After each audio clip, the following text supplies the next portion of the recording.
Mixtape Podcast. Yeah, what it do? Mobbing with the crew, nothing new. I thought you knew, thought I was falling off. Blessings keep on falling through. Oh, don't panic, dog. Bro, wait, boo, I can't lose. No, I can't lose. Yo, what's good, Knicks fans? I am Jah, so focused. I'm French, the bro host, and we would like to welcome you to the Knicks Take Podcast. This is episode 73. And this is a weekly podcast where we bring you the biggest Knicks news of the week. Make sure to follow us on our socials. You can find us on Facebook, Instagram, TikTok, and Twitter/X by searching for the Knicks Take. Also, make sure you check us out at our website, knickstake.com, with a lot of new stuff coming soon, hopefully. And lastly, if you love what you hear, please subscribe to whatever platform you're watching or listening to us on. If you're watching on YouTube, hit the thumbs up button, the notification bell, but most importantly, share this with any Knicks fans who might enjoy the show. And now the show. Drives inside, layup is good. Quickly fake sidestep three. What it do?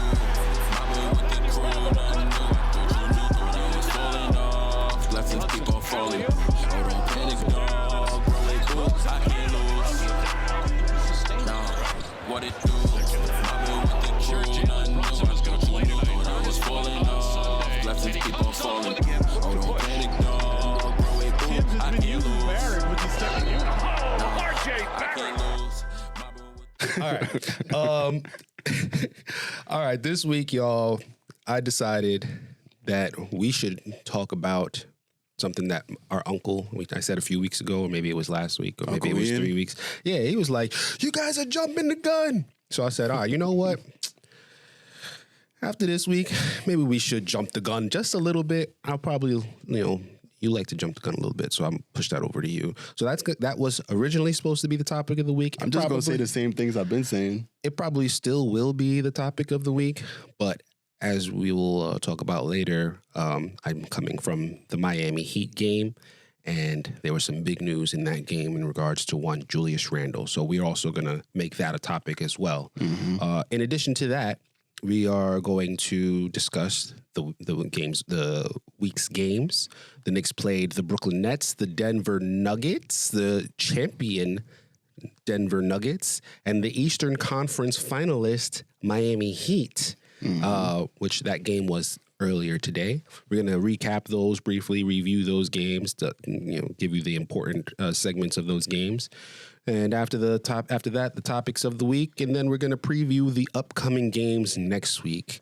So now let us get to the game against the Brooklyn Nets. First game of the week, the Knicks played their home away from home, playing against the Brooklyn Nets. And I can run through this real quick just because, nobody really cared about the Brooklyn Nets. What you about to say? We played little brother, the second Stepchild. Yes, the second New York team. It's not even really a New York team. It's a Brooklyn team. But anyway, I'm sorry. Go ahead. The Jersey team. Yeah, Jersey Nets. Formerly the New Jersey Nets. Who has Mikal Bridges on their team, who hit a career high 7 3-pointers in his game, scored 36 points for the Nets, but it just wasn't enough because they blew a double-digit lead in that fourth quarter.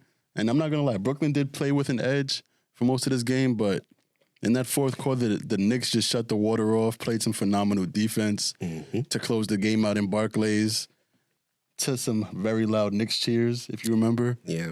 And there was just the main play that I think about when I think about this game was when the Knicks just shut the water off and Brunson was blocked. There was a fast break opportunity with OG Anunoby, Josh Hart, and Precious Achiuwa.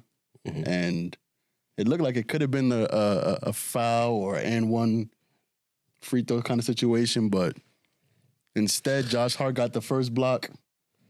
The Nets got the rebound. Precious Achiuwa and OG Anunoby's back, and they got the second block, leading out to another fast break where Jalen Brunson catches it and dishes it off to Randle for a two-hand dunk that made the crowd go crazy.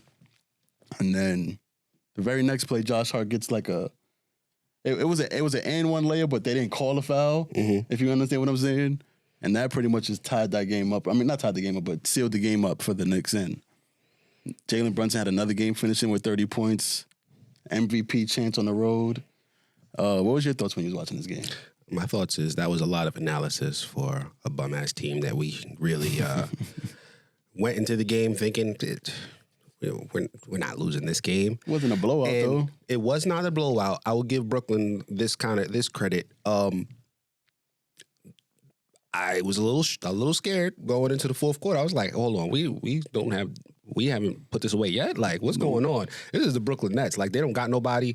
McCall Bridges, he's been playing better recently, but it's like he's not had a great season. He's going off, knocking down threes and all that stuff.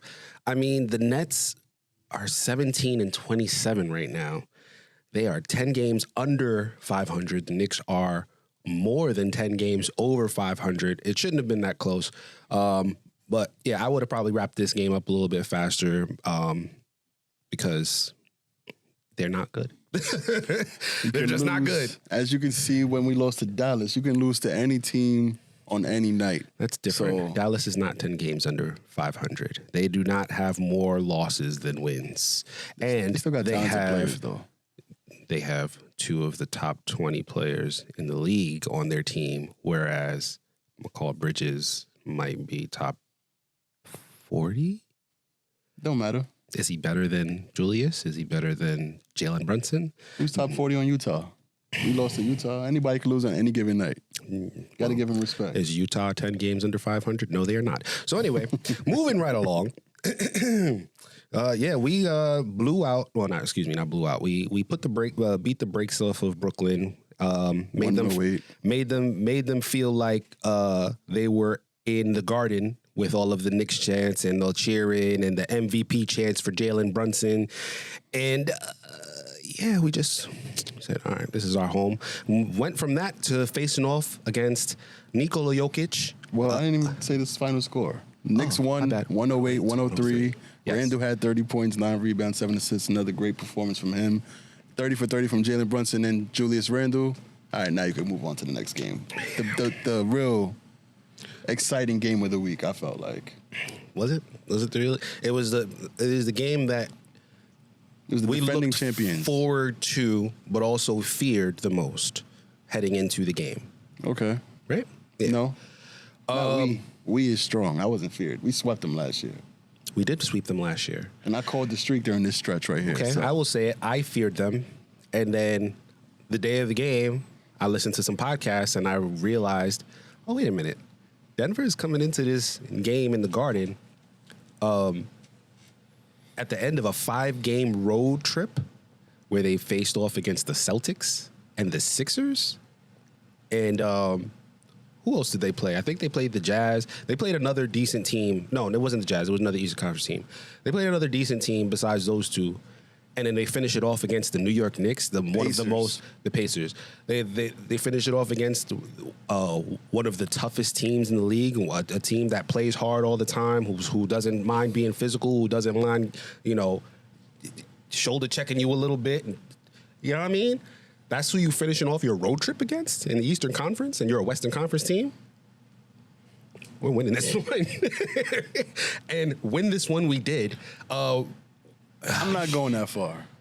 Go ahead. Say the first team to beat Boston at home. Right. And that's what I said last week. That's what I said last week. And I called they this went out, won 2 straight games after that before they came to face the Knicks. They have momentum on their side, too.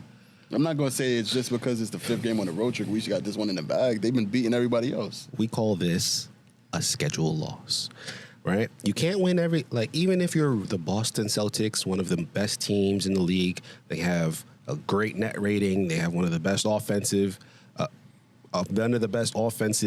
the league. They have one of the best defenses in the league. It's not. You can't win all your games, right? What's the record? 13. The Golden State Warriors lost 13 games in a season. And it might even be less than that, right? You can't win. You can't go undefeated in an NBA season, and there's schedule losses are there for a reason, right? You go through a tough trip where you play 4, 5, 6, 7 games on the road in a row, and the last game is one of the toughest ones. You don't have any really. You have maybe one easy game in your stretch. This is. I'm just gonna say this: if there was a game that the Knicks could most likely beat the champion Denver Nuggets if the Denver Nuggets take the game seriously. If there was a game where the Knicks would win that game, it would be this one. Because they're coming in tired. They're coming in off of a plane after they just faced off against one of the teams in the league that just goes up and down the court all the time in the Indiana Pacers. And they faced off against Boston in a hard-fought game against Boston. They faced off against Philly. Like, am I surprised that we blew them out 122-84? Damn near 40 points. A damn near 40-point blowout win over the champion Denver Nuggets. Like, I'm not really surprised because... You throwing water on it. Hold on. When you watched this game, did you believe that Denver Nuggets played as good as they could possibly play? I feel like they started off with the same intensity that they started off every other game, and then the Knicks just punched them out of it, and they weren't ready to match that intensity. See, and this is why I said that you... this is why I said you are the one who jumps the gun. I don't think that this is a... how should I put this? I don't think that the Denver Nuggets... if they were like very well rested, if they came into this game with 2 days rest, 3 days rest, I don't think they get blown out by damn near 40 points. Do I think that the Knicks could still win that game because they're so good now, because they're good on offense and on defense? Yeah, I think they could still win that game. I'm not saying that it would have automatically been a loss to the Denver Nuggets, because since we've traded for OG Anunoby, the Knicks have just shown to be very good. But putting that aside, you have to also look at the facts going into the game, which is this was the last game of a road stretch. They're probably tired, and they're just coming off of a plane. They're probably tired of all the plane trips and all that stuff. They just played 3 tough teams, three teams that are above 500. You got to kind of factor that in, too. I do think that the Knicks could have still won this game because they are that good. But, like... I'm saying to you, don't jump the gun because of this. Are you jumping the gun? Do you think that they could have done this regardless of whether it was in Denver or if this was regardless of rest, that they were still blowing them up by 38 points? I'm not saying they're going to blow them out by 38 points regardless, but... that's all I'm saying. This is the best team that we've had in the last 20 years. And they showed just how good they are by coming into this game on a winning streak and showing that even the defending champions aren't going to get like just an easy road win when it comes to New York. And they just showed that they prepared for this team, showed that they were ready for the challenge, set the tone from the first quarter and never looked back. This was a wire-to-wire win. And OG Anunoby had his best game of the season, it felt like to me. I know it was his best offensive game, and he had 6 steals. Yeah. He had 26 points and 6 steals. He was a plus 38. Jalen Brunson didn't have to do much, only scored 21. The only time, like, he scored like 30 points for like however many games straight. And he didn't even have to go past 21 in this game because we was smoking them after the first half. But what's different about that from the Philly game? Because that's what game reminded me of this one the most, was the Philly game, because 100%. It didn't seem like Denver ever gave up until like halfway through the third quarter, where it seemed like every time that they were about to get into a rhythm to do something, OG Anunoby gets a steal and a fast break dunk, and it's just like, all right, this game is over. We're not going to match their intensity. This one's wrapped up. I didn't really dig too much into the Philly game. I just kind of was like, you know how I think I left that game like, okay, like Embiid didn't really have it. And he also it's probably a tough matchup when it comes to Philly. And also Embiid, like the statistical dominance that he's had this season, it didn't really hit me going into that game. And since then, I've been following Embiid, and it's like, you know what? That was a really good win. So I haven't dug into the why the Knicks blew them out the way that I did into this Denver Nuggets team. Mostly because Denver Nuggets are the defending champions, whereas Embiid has not made it past the second round. So it was not as important to me to really delve into the Philadelphia 76ers. With that said, I should have done it, and I probably will do that after this podcast. You are right. This does remind me of the Philadelphia 76ers game.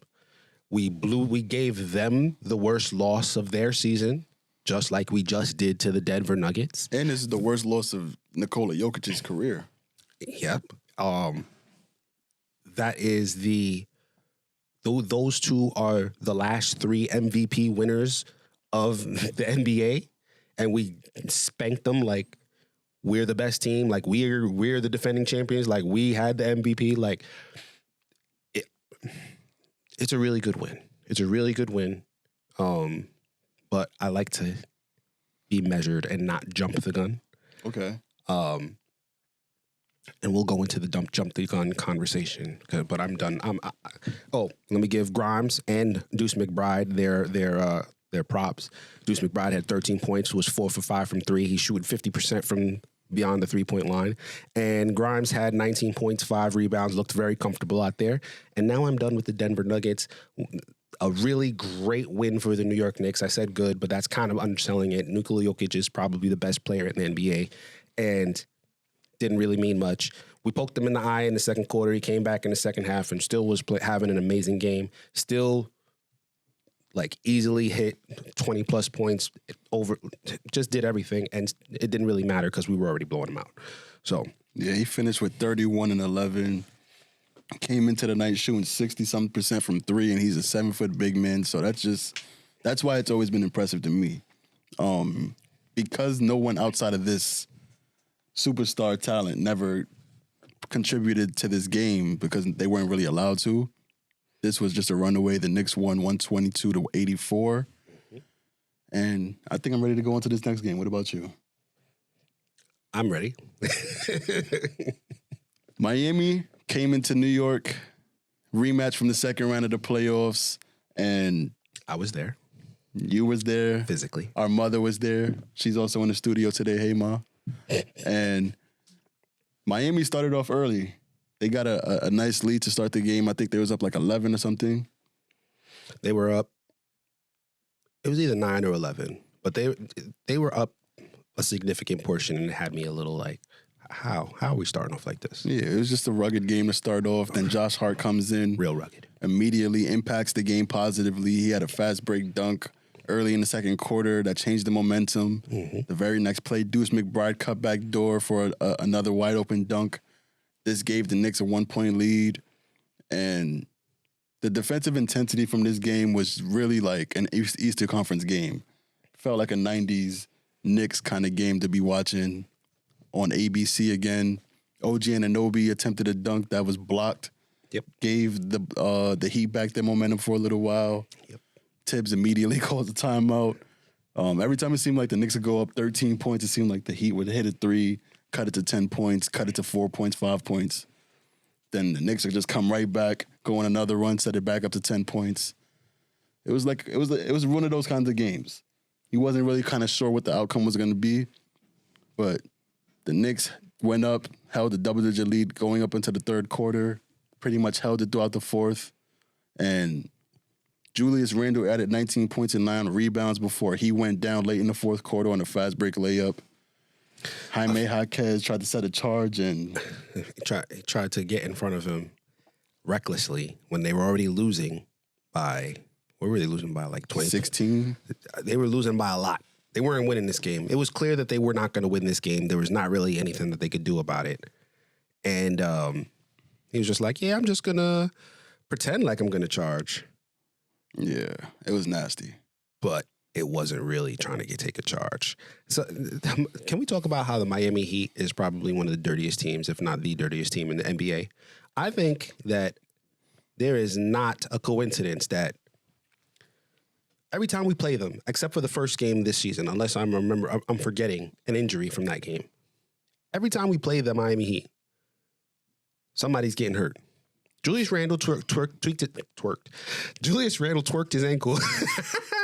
Julius Randle tweaked his ankle and sprained his ankle in the regular season. Put him out for however long at the end of the season last year. Correct. That was the Miami Heat. We face them in the playoffs. They take out Emmanuel quickly. Yep. And now they took out Julius Randle again. And these are not the only players that they've taken out for significant stretches doing some BS that they probably shouldn't do. Quentin Grimes damn near got hurt on a Bam Adebayo pick in that same playoffs. Right before he stole it from Jimmy anyway. And remember how Jimmy Butler was it Jimmy? Who somebody was standing on Jalen Brunson's foot in the same playoffs too. Damn. What can the NBA like find them or like I can't just be us seeing this, right? Like they are definitely dirty, doing bullish, and I see they suspended Draymond Green indefinitely for why is the Miami Heat? Why? Because they got heat culture, quote unquote. The bum ass Miami Heat. That's why they about to be at 500. Anyway, sorry. Go ahead. I interrupted you. Well, nah, you just reminded me. I was listening to Bill Simmons' podcast, and he was saying how the Knicks culture is basically the new Heat culture.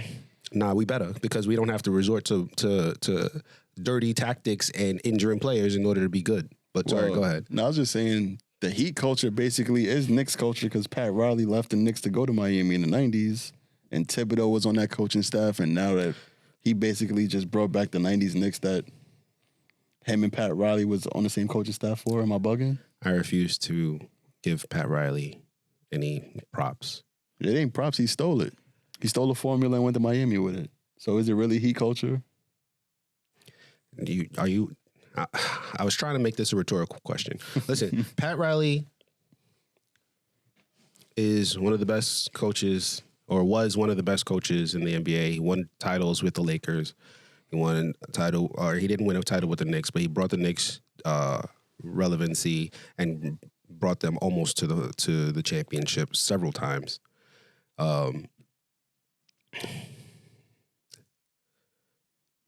He's a snake, and he went to Miami, and yeah, that's what I got. F. Pat Riley. Anyway, and shout out to Tibbs. Yeah, and Jeff Van Gundy. Yeah, they're all they Tibbs and Jeff Van Gundy. Jeff Van Gundy was one of the he wasn't the first coach after Pat Riley, but he was one of his assistants, and he brought the Knicks back to that same dominance defensively that Pat Riley did. And Tom Thibodeau was also an assistant coach under Pat Riley. Yeah, they're related. There's some relation there. You could look at the roots. You could look back in the history and be like, yeah, okay, it all kind of comes together. But why are we talking about Pat Riley? Like, fuck Pat Riley, for real. Well, we can talk about Jalen Brunson. He had 32 points and 8 assists this game. Led the Knicks to another nice victory to close out this 6-game winning streak. OG Anunoby had 19 points and 2 steals. Knicks win 125-109 today. And yeah, on the 6-game win streak, how you feeling? I have a headache. And I don't know if I have a headache because I had a few drinks before the game.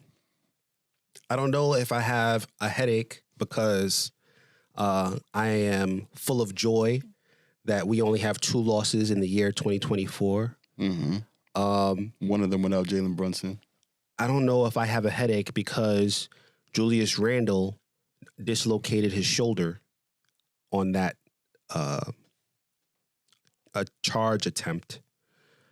And we may be without our second biggest player, second best player for at least a month. Could be for the rest of the season. I'm not going that far. But it's very, very conflicted. It's very conflicted to come right after that game, see him get hurt, and we still are waiting. If you guys are watching the YouTube and you see me keep checking my phone, I'm checking to see if there's any more updates. Because Adrian Wojnarowski, I think I said that right, reported, okay, he has a dislocated shoulder. They ran some x-rays on his shoulder, came back negative. They said there's not much damage, whatever the hell that means, right? Mm-hmm. They're going to give him some MRIs tonight. based on what is found in the MRI, will give us the timeline for Julius Randle return. And I should pull it up if I can. Give me a few minutes while I try to look for this thing. But there was a tweet from somebody who is, knowledgeable about sports injuries. I don't think I'm going to find it in time, and I don't want to. But what did they say? I'm about to tell you. Basically, a nondescript dislocation of the shoulder can take 3 to 4 weeks to recover from. Nondescript, for those of us who are without a dictionary, I'll give you my opinion on what that means. It means we don't know the extent of the injury. There's no description. Oh, that makes sense. Right? Well, I seen somebody on Twitter ask the question, what does nondescript mean? That's journalism right there. But there could be a tear, right? I currently am dealing with a shoulder injury where I had a tear and I required surgery. It has been nearly a year since I started physical therapy, since my surgery. And depending on if there is a lot of damage to Julius Randle's shoulder, yeah, we could be talking about a full season. Not that I'm trying to put it in the air, anybody. We're just going for 3 to 4 weeks. 3 to 4 weeks, guys. 3 to 4 weeks because we cannot do too much damage without Julius Randle in the playoffs. Do you agree or disagree? I mean, I don't think it's going to be as I don't think it's going to be that crazy because I don't think he's going to be out for that long. He's going to be out for a few weeks. His shoulder's going to heal up, and we're going to be fine. If anything, we're probably going to see as much benefits as negatives from him being out because he's not one of our top defenders, and this is just going to put Josh Hart into the starting 5 lineup. Obviously.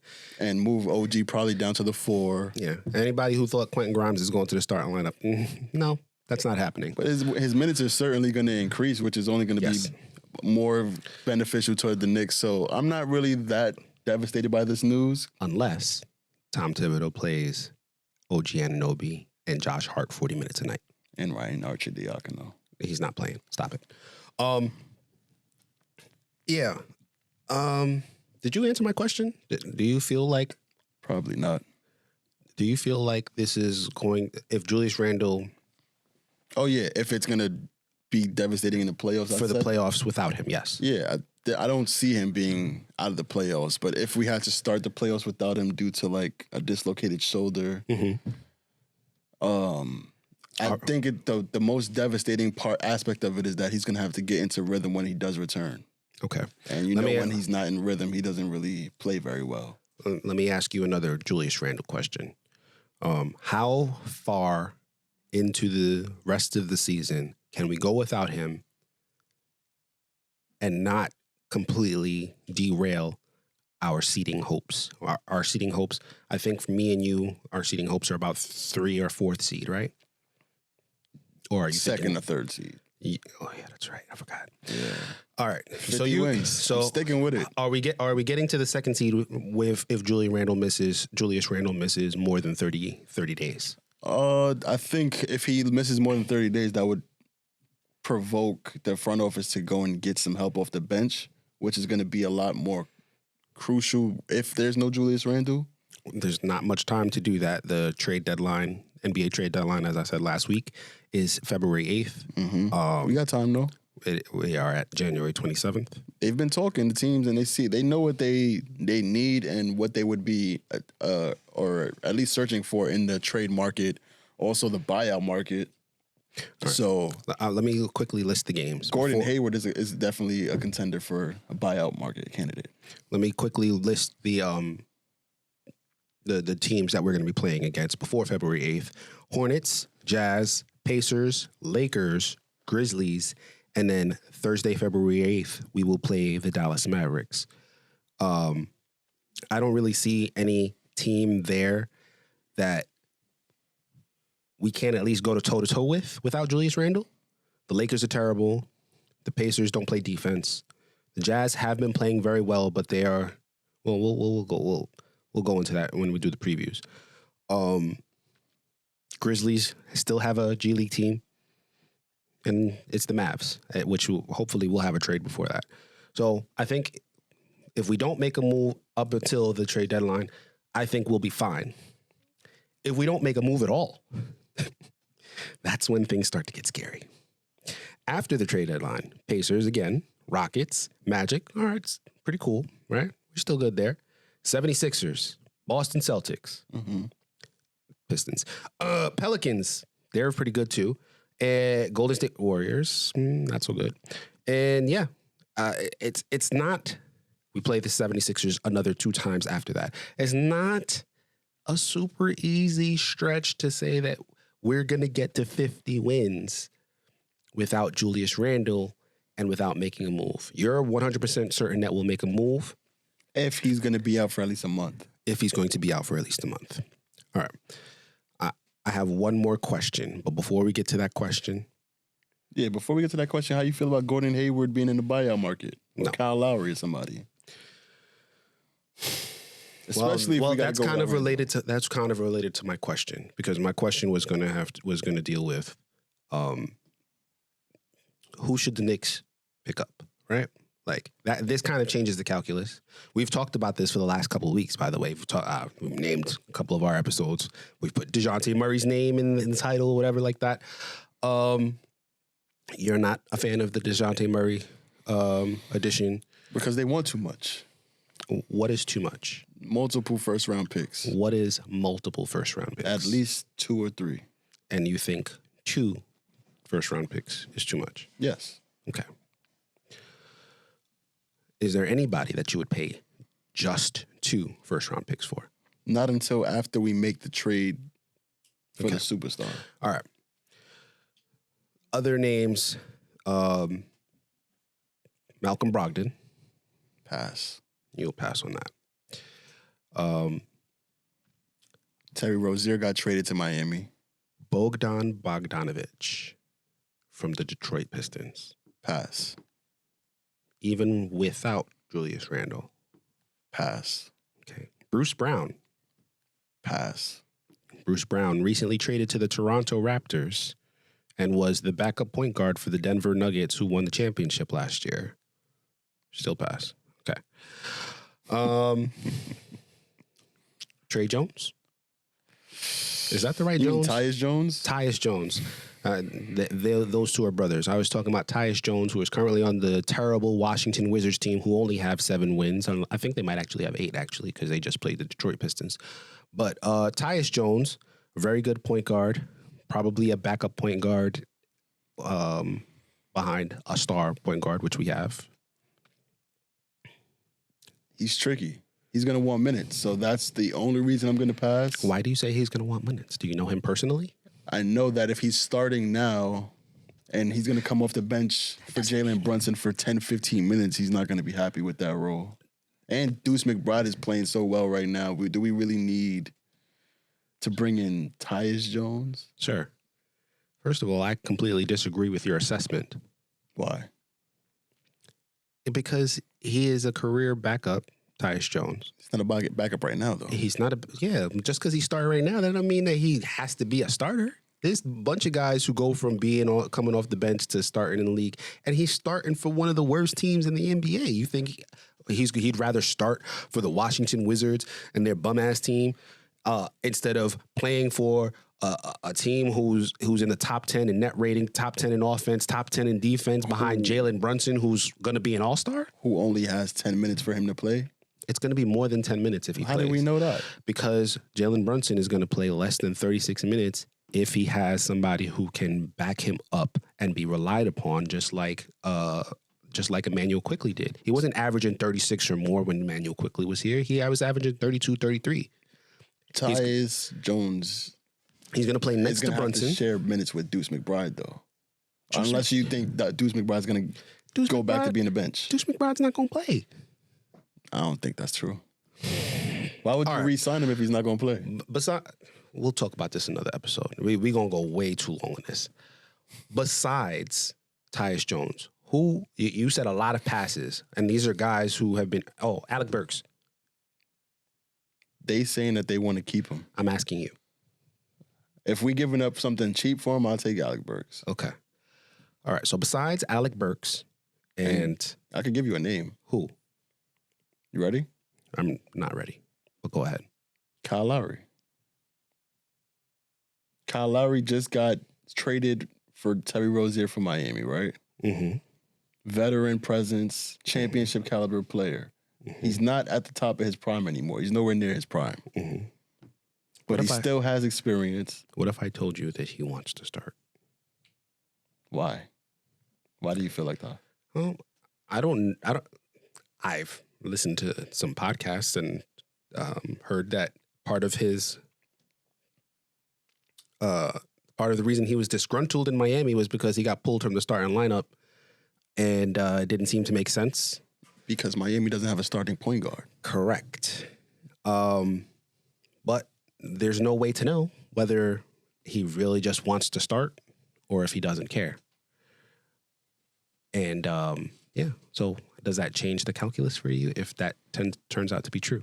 Because you just brought that up for another player. I'm only saying because it's the end of his career. Mm-hmm. He shouldn't start, by the way. Yeah, he's not going to start. I don't think he wants to start over Jalen Brunson. So, like, I'm pretty certain that if he got an opportunity to be on the Knicks, I think he would be fine with playing backup role, backup point guard minutes for Jalen Brunson. Villanova guy would fit right into Tibbs' culture. I'm surprised that he never played for Tibbs before. I think he would fit in perfectly. And he won't need to play a bunch of minutes. He can coach guys up on the bench. He can be a great mentor for Deuce McBride. And maybe a guy like Gordon Hayward as well. I like Kyle Lowry. I don't know if his contract plays into the front office office's plans as far as like wanting to flip whoever they get for somebody else. I don't know if they haven't bought him out yet, correct? No.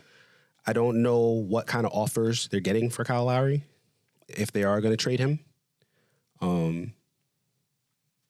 And if there's another team like the Sixers who are willing to put out something decent, I'm not matching that. So if there's nobody trying to get him, then yeah, sure, go see if you can get Kyle Lowry on the cheap. He would be a great fit coming off of the bench for us. I just don't see that happening.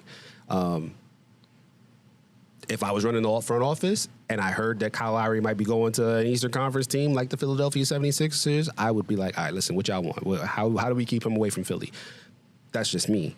I think that Leon Rose is shown to be a shrewd general manager, a shrewd team president, and he's not willing to make sacrifices that go against the goals of the team, and I want him to do whatever he thinks is best.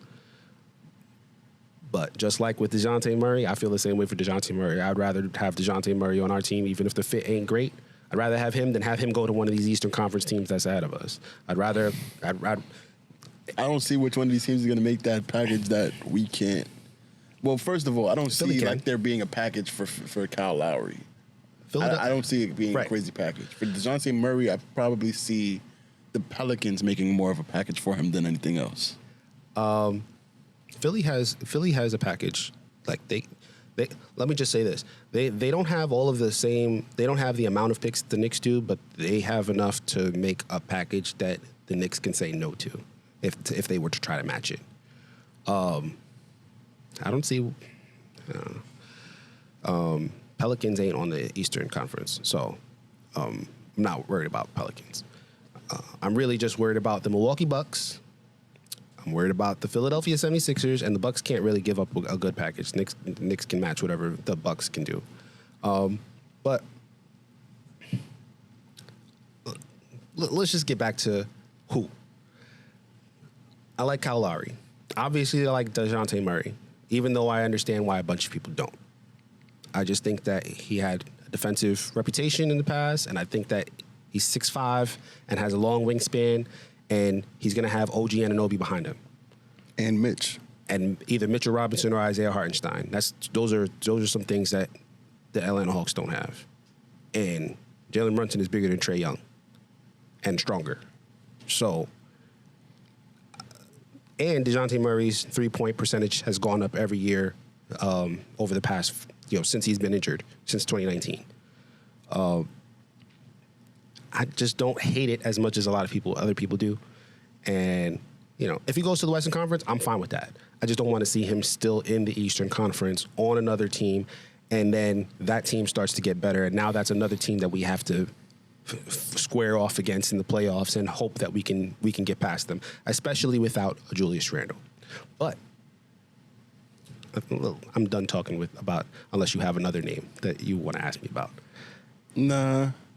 There's nobody that I really love. I'm really good with just standing pat, if anything. I wanted to ask you that because I want to. Okay, cool. Let's say we don't make that move. As we are, Julius Randle comes back 30 days from now. He comes back healthy, still trucking guys, still getting to the rim, still knocking down threes. He's back to normal. We finish off the season. We make it to the playoffs. You say 2 seed.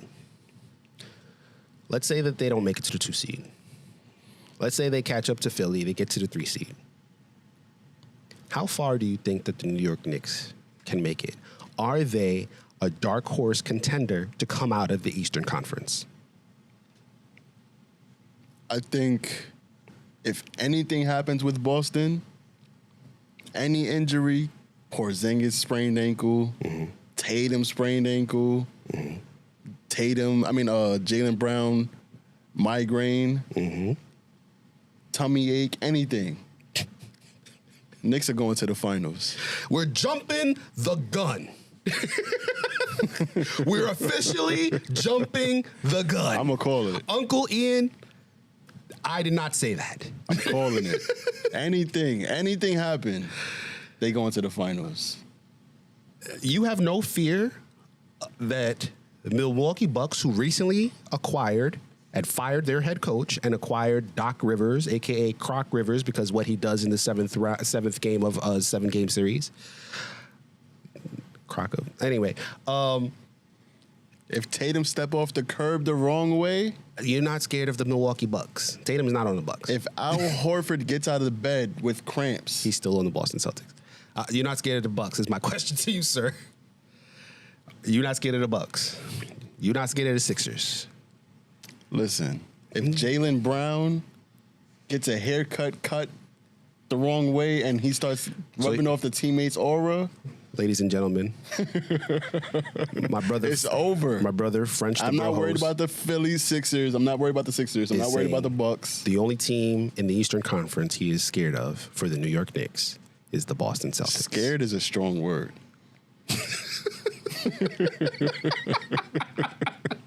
All I'm saying is they better be perfect because the Knicks can match up with anybody. We haven't faced off with Boston with OG Anunoby yet.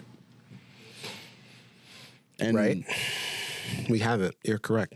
That's something that's when we see them again, I feel like I'm probably even gonna double down because I'm not afraid of Boston. I respect them because they're the best team in the NBA. We face the Boston Celtics on April 11th. Hopefully, crossing my fingers. And we also face them February 24th. But hopefully for that April 11th game, we'll have a full roster. Hopefully. With Julius Randle. Hopefully we'll have a full roster on February 24th, but I'm not, let's see. Let's see how that goes. Hopefully Boston and Miami play in the second round. Hopefully Boston and Miami play in the second round. Because what's Miami's reputation? They're going to injure your best player, sprain their ankle, and then send them out to the conference finals to get finished off. That's what's going to happen. All right, listen. I'm going to give it to you, right? If the Knicks are the 3 seed, that means that they'll be facing off against what? The 6 seed? Mm-hmm.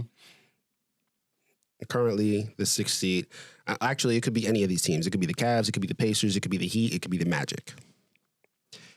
I'm going to venture a guess and say it's going to be the Pacers.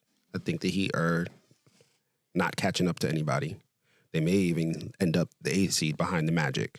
but I'm not there yet. I like a matchup against the Pacers, who don't play great defense. They recently picked up Pascal Siakam. I think if Julius Randle's healthy, he's going to look at Pascal Siakam and he's going to put his bib on, and he's going to say, "All right, I see some barbecue chicken in front of me. I'm about to tear that shit up." And Halliburton is a tall point guard. We're going to put OG Anunoby on him. We're going to slow that, offense right on down, and they're not going to be able to defend Jalen Brunson. So I like a matchup against the Pacers.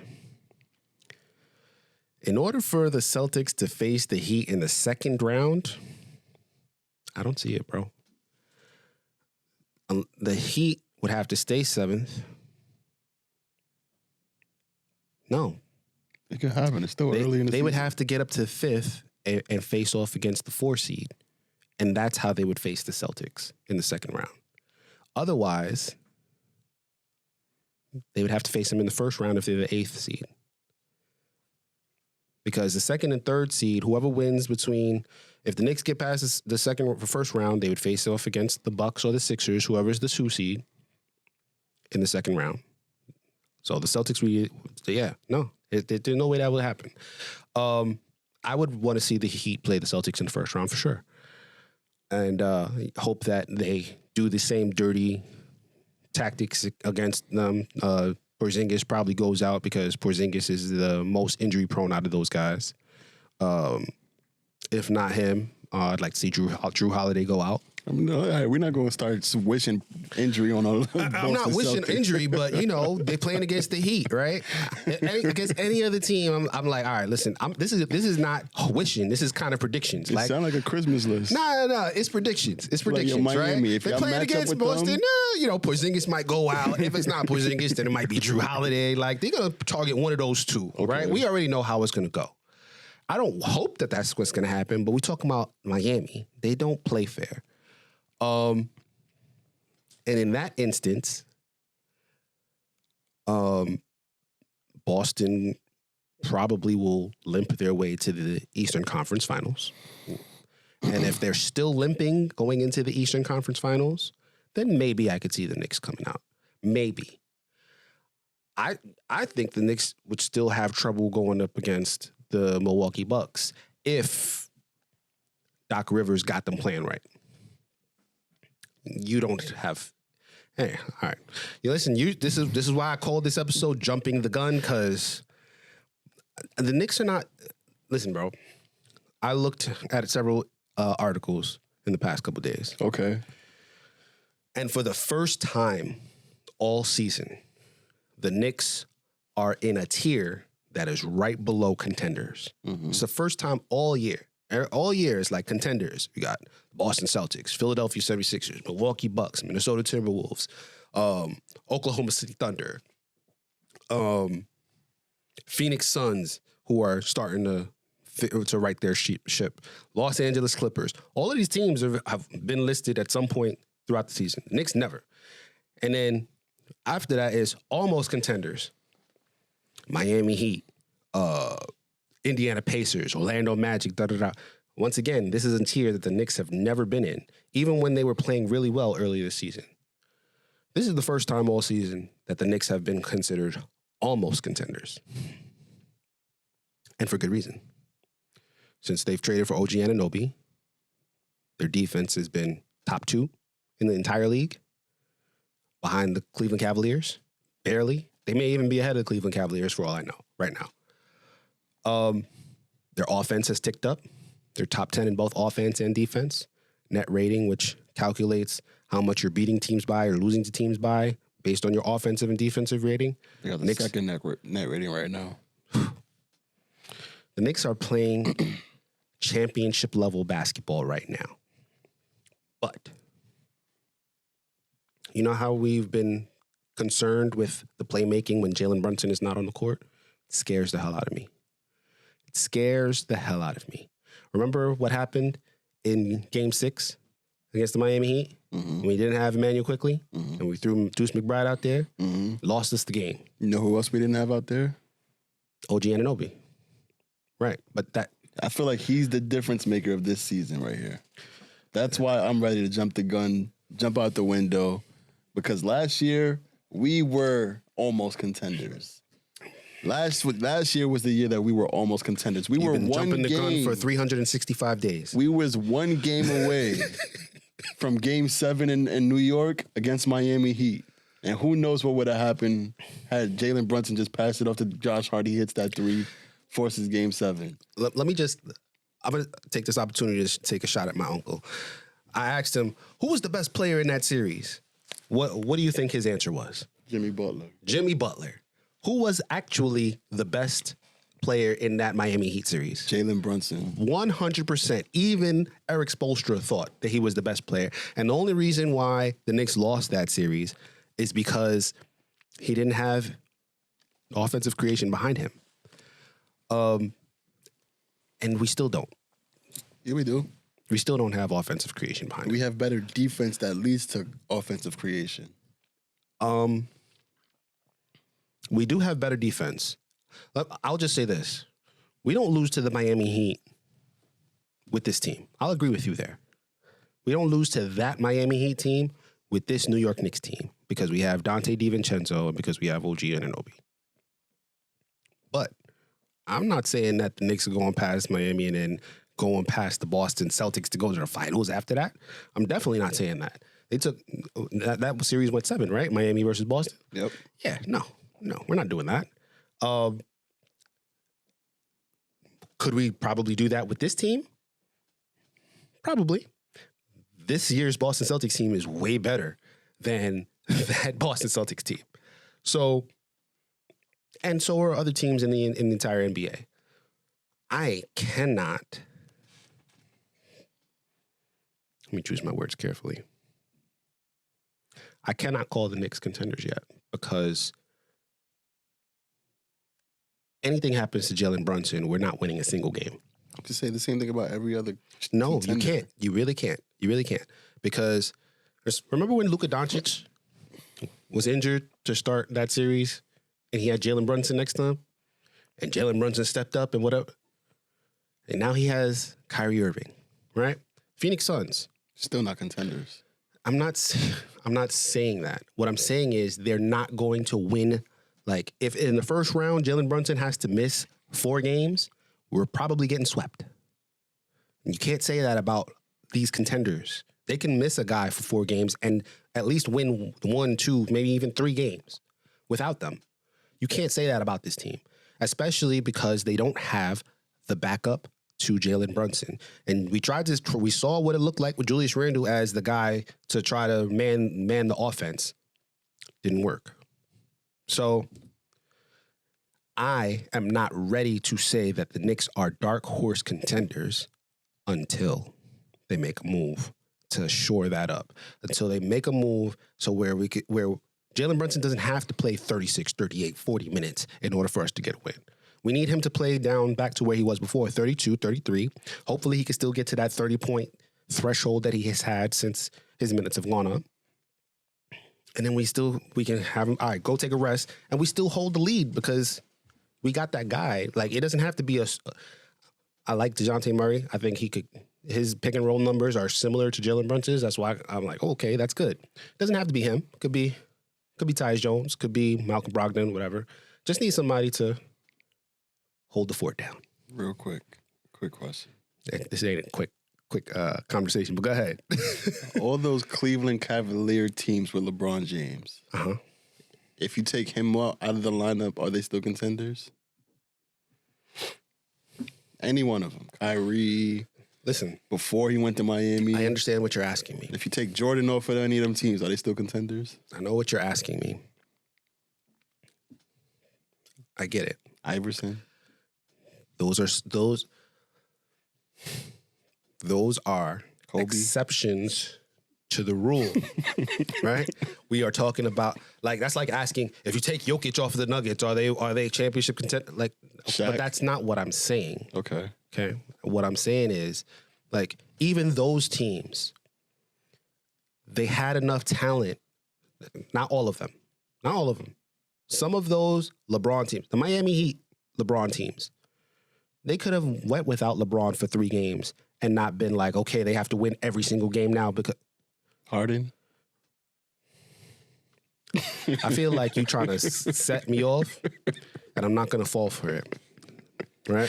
All I'm gonna say is they're not contenders because Brunson can't sit out. I know. What I'm saying is they need one more piece, and it doesn't have to be a star before I call them a dark horse contender. That's all I'm saying. They need one more player to shore up that glaring hole that is so glaring that I can see us in the playoffs losing games because of it. Right? Regardless of whether Brunson's playing or not. Regardless of whether he's playing or not. Once he comes off the court, if the other team is like, yo, we're going to score, if the other team is offensively good enough to take advantage of our very good defensive bench, that could lose us a series. That's all I'm saying. Right? That's all I'm saying. That's all it takes. 5 minutes. 3 minutes of Deuce McBride lost us a game. That's it. That's all I'm saying. Like, shore up that part, and I'm willing to call them dark horse contenders, right? You get them a star, then you could call them contenders, right? But we're not doing that in before the trade deadline. We're just saying, shore up that hole, and I'm willing to call them dark horse contenders because offensively they're great, defensively they're great. They have their starting line, their starting 5 checks all the boxes. They can shoot, they can defend, they can score, they pass, fast break, half court, everything. It's that bench that I'm worried about. The bench is balling. The bench, Deuce McBride is much better this year than he was last year. I agree. Much better shooter, much more consistent shooter, free throw shooter, defender still.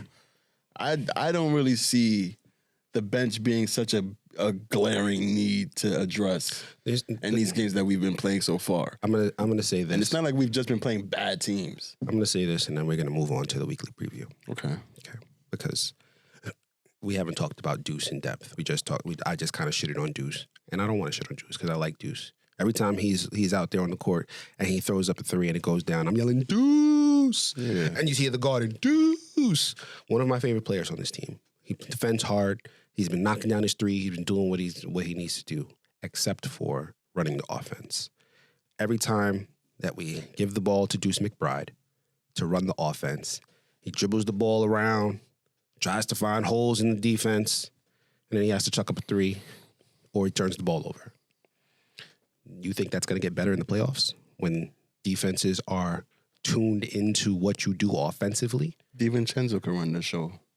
And Deuce McBride can still play great defense on the opposing team's backup point guard.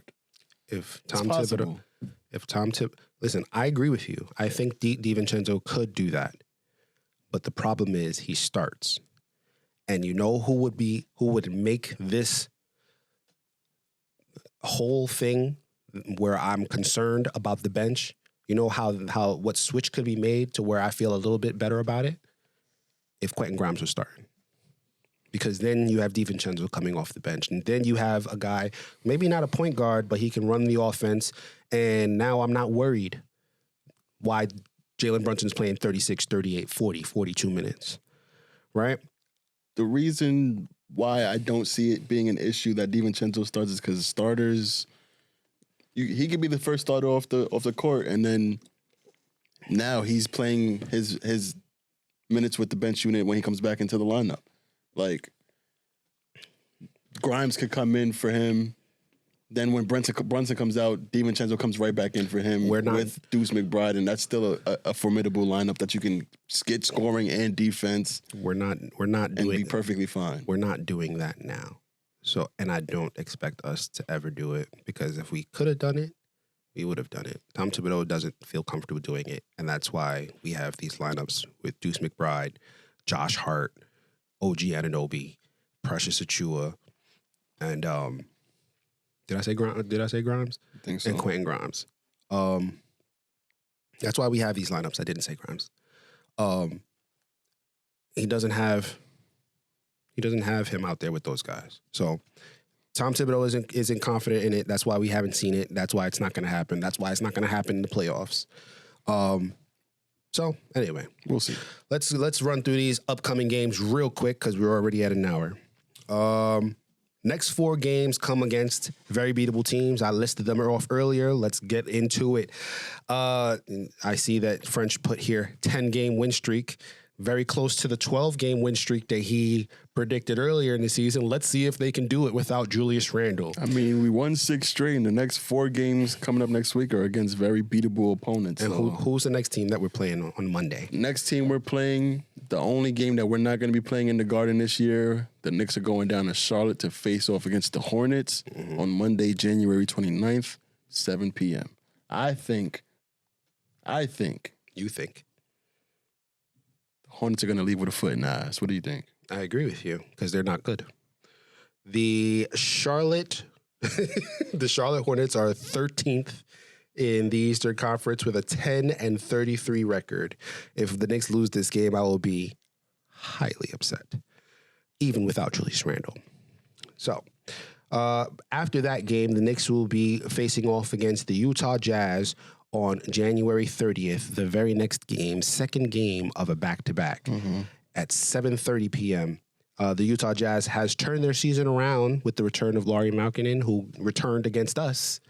And ever since they beat us in that game, when they had a losing record, they've gone on a 16-7 win-loss stretch.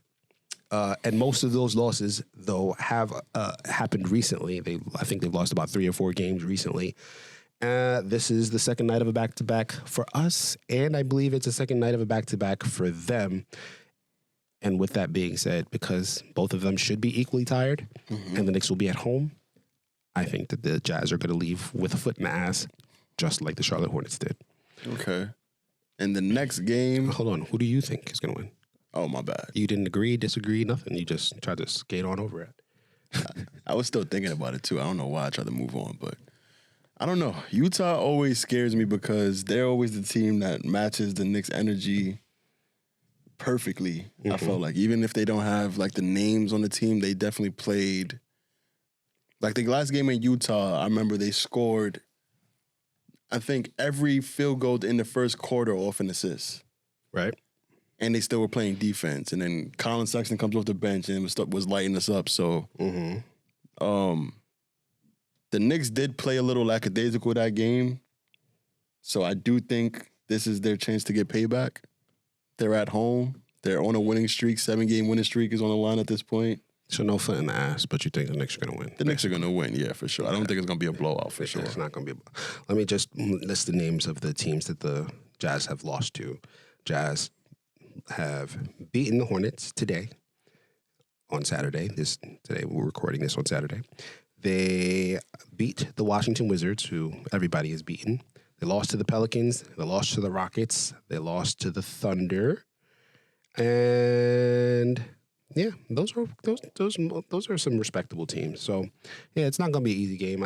Maybe I'm a little exaggerating with the foot in the ass, but they didn't play us when we had OG Anunoby, as you said earlier. So that's why I'm kind of I'm good with that. All right, now you can move on. So the next game, the Knicks are going to be facing off against the Indiana Pacers Thursday, February 1st at 7:30 p.m. Right now, currently, they're on a 2-game winning streak. They just beat Phoenix, they beat Philly, and they're going to be facing off against Memphis and Boston before they come to New York.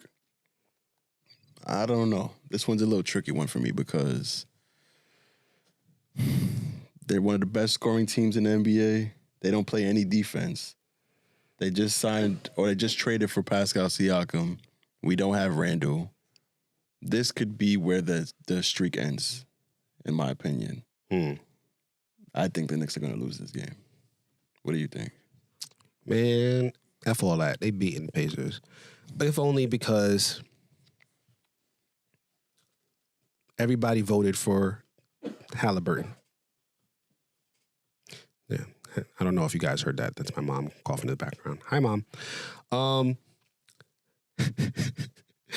Halliburton was probably universally declared an all-star starter, and Jalen Brunson, which we didn't even discuss.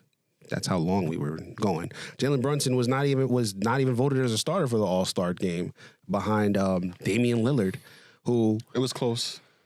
It was close. They were actually tied, and the tiebreaker was the fan vote. And that's not a slight at the fans. I know I said earlier, yo, you guys got to go vote more. I understand that there is a media-driven, what word am I trying to think? That agenda, propaganda. Yes. Media-driven agenda to downplay anything for New York Knicks and Jalen Brunson and, oh, he's not a star, da-da-da. How many times do you think people are going to hear that a guy is not a star? And then when you have Damian Lillard and you have Tyrese Halliburton, who've all been called stars, how many of those guys are going to vote for Jalen Brunson after that? Right. And the reason that they said that Jalen Brunson's not a 1A superstar is because of his size. And then Damian Lillard, who's smaller than Jalen Brunson, is the all-star starter and has always been recognized as a superstar. Trae Young has always gotten that respect. So the thing that I saw, and I'm going to just say this real quickly because we're over. The players voted Tyrese Maxey second over Jalen Brunson. Yeah. There's a lot of airheads as players. The only ones who got it right was the media, the same ones who are like, oh, the Knicks don't have a 1A star. But y'all voted him number 2 behind Tyrese Halliburton. So obviously you knew when you were saying all of the dumb ish that you guys were saying all season for no reason when the Knicks were playing well, that he deserves to be an all-star, but you wanted to downplay the game that the amazing season that he's had. Now that I've got that off my chest, Knicks are going to beat the Indiana Pacers because Jalen Brunson has his own agenda that he wants to push, and that is he's better than all y'all. All right, y'all. That's how we're going to end this show. Please make sure you guys comment, subscribe. Make sure that you guys listen. How many comments did we get in the last video? Did you see? Yo, I ain't gonna lie. We went from 2,000 subscribers to 10,000. Yeah. Had 20,000 videos with viewers and the comments ain't hitting. 15,000 views on another video and there ain't no comments. What's going on? We got polls up there. Some of y'all are going on the polls. I'm seeing some. I'm seeing everything. Views going up, subscribers, but y'all have to do y'all due diligence and comment and all of that stuff. I know y'all disagree with something we saying up here. Yeah. We're gonna say something. Especially him. Especially him. I just hit the mic, sorry. Especially my brother, French the Bro host. If y'all got something to disagree, somebody said that I'm RJ's agent. Maybe I am. Why don't you come at me, bro? Anyway, let's hear some more stuff from you guys. We appreciate you guys for viewing. We appreciate you guys for watching all that stuff. Well, anyway, but we're still trying to grow. Mm-hmm. I know if you guys want to hear more of us, we need that engagement from you. So please do so. Thank y'all for subscribing. We do appreciate y'all showing up and showing the love. We got 10,000 subscribers now. Let's keep it going. Let's keep it going for sure. With all that being said, we'd like to bid you adieu. Thank you for listening to the Knicks Take Podcast. Peace out. Behind the back.